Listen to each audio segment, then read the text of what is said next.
According to an article on the Muse, most job offers do not go to the most qualified person. Of course, the main question for the hiring manager is, can this person do the job? But two other questions arise, and they are, is this person a good fit here, and do we like this person? Often the person being interviewed is judged the second they walk in the room, and it is important that you, as the person being interviewed, has a strong first impression and a lasting last impression. I have studied on websites such as LinkedIn and US News, as well as a book written by Ross J. about interviews. The keys to succeeding at a job interview are being professional, being prepared, and asking questions. I will talk to you about how to succeed at a job interview, and by the end of this, hopefully you will go to your next interview and do just that. The first key to succeeding at a job interview is being professional. This means arriving on time, bringing your resume, and dressing properly. According to an article on LinkedIn by Andreas van der Heit, published in September of 2013, a good way to display professionalism is to arrive early. For example, if you live far away, a good idea would be to arrive the night before and stay in a hotel. A good employer may reimburse the expenses, but if you cannot do that, leave an appropriate time before so you do not arrive late. Do not arrive late to an interview. Excuses do not matter to the interviewer unless there are appropriate personal reasons. Second, you will want to bring an updated resume.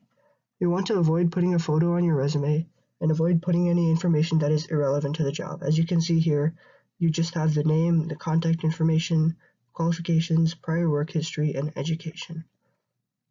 Lastly, you will want to dress professionally.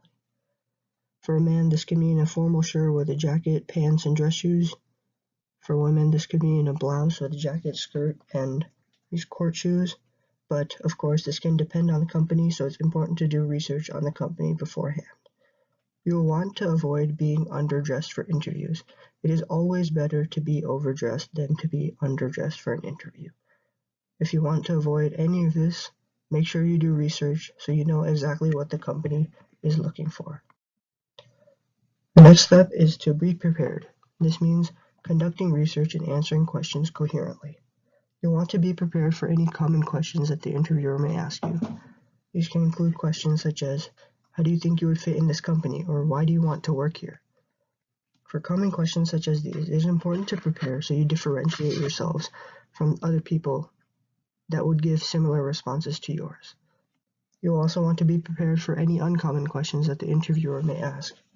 It's more than likely that the interviewer will ask a question that you have not prepared for, so you will not want to become nervous or defensive or anything that would point to you being a bad fit for the job. According to How to Succeed in Any Interview, a book written by Ross J. in 2015, some uncommon questions can be, when would you expect to be offered a promotion, or what appeals to you least about this job? For any of these questions, it is important that you never give one-word responses, unless there is a clarification question. One-word responses are the worst thing that you can do when responding to a question. Lastly, you will want to ask questions. Asking questions is an important step in succeeding at the interview. At the end of the interview, the interviewer will likely ask you if you have any questions. Ask questions. This goes back to being prepared. Asking questions is indicative of an interest in the company and an interest in the job offer. At the end of the interview, if the interviewer asks you have questions and you say no, it seems as though you're not very interested and do not care about the job offer, so they'll have that much more of a reason to not offer it to you. Some common questions can be, what will be my role in this company if I get this job? Always ask questions. Asking questions at the end is an important step. So now you know some of the key steps to succeeding at a job offer. These are being professional, being prepared, and asking questions at the end of the interview. So hopefully, next time you have an interview, you can go do it and get the job offer. Be confident, be prepared, do it.